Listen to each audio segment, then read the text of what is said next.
Lawyer tries to humiliate poor black mother in court. Then she pulls out one document. Before we begin, make sure you like, comment, share, and subscribe to Wealth and Wounds, where we bring you stories of resilience, injustice, and shocking turnarounds you won't believe. They laughed at her. The courtroom whispered, some even sneered.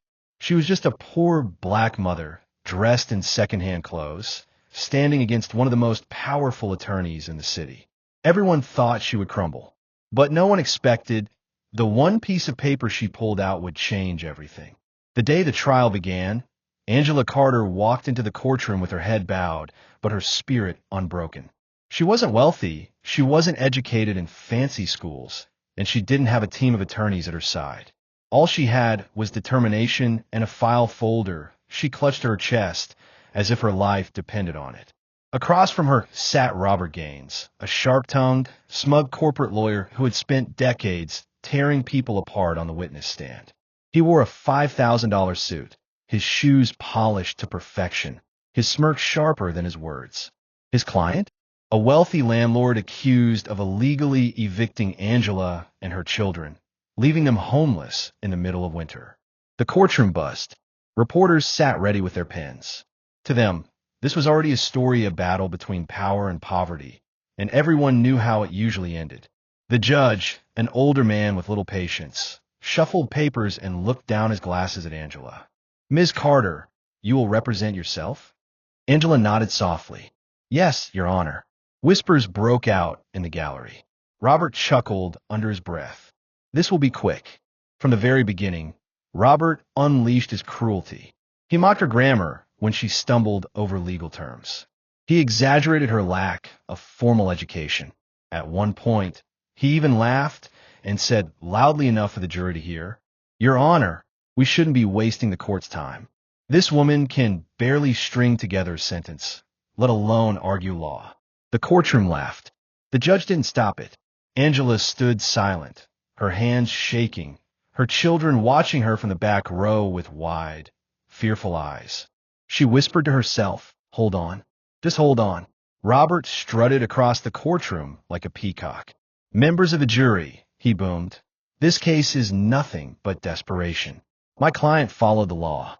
This woman is simply looking for a handout. She's wasting your time. She's wasting the court's time. And frankly, she should be embarrassed." Angela lowered her gaze. But then something shifted. She reached into her folder. Her hands stopped trembling. When Robert finished his grand performance, Angela stepped forward. She was quiet, too quiet. "Your Honor," she began softly, "may I present one document into evidence?" Robert rolled his eyes. Here we go again. Another scrap of paper she thinks matters. But when the bailiff carried the single sheet of paper to the judge, the courtroom changed. The judge adjusted his glasses. His face stiffened.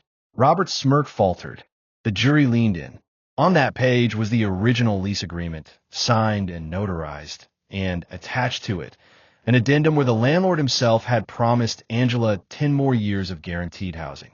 Not only had the eviction been illegal, it had been criminal. Robert leapt to his feet. "Objection! This can't be real."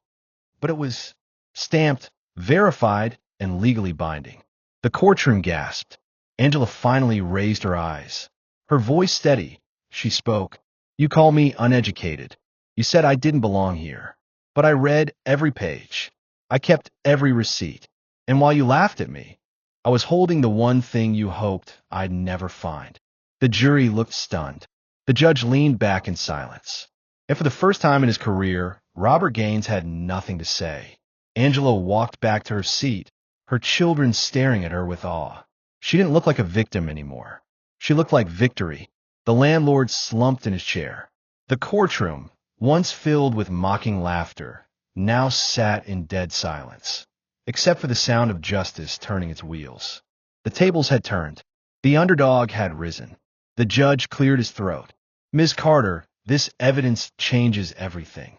Court is adjourned until tomorrow morning, at which time this document will be examined in full." But everyone knew the case was already over. Angela had won. She turned and hugged her children. Tears rolled down her face, not of sorrow, but of triumph. She whispered, "Never let them tell you what you can't do." And as Robert stormed out, Angela said the words that shook the room. This is only the beginning. What Angela revealed in court was only the surface.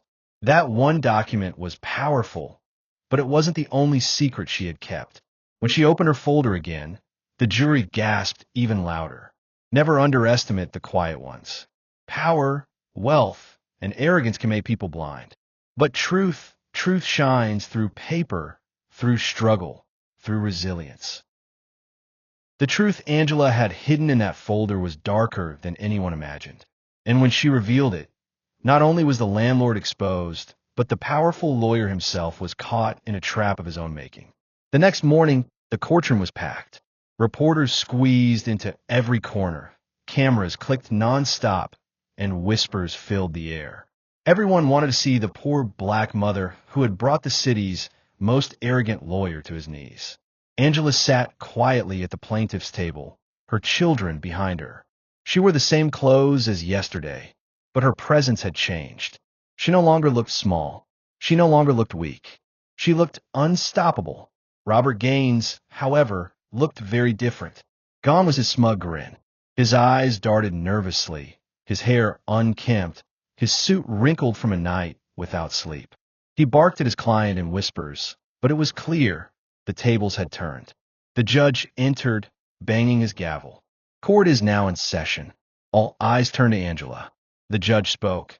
Ms. Carter, you may continue your presentation. Angela stood slowly, clutching her folder.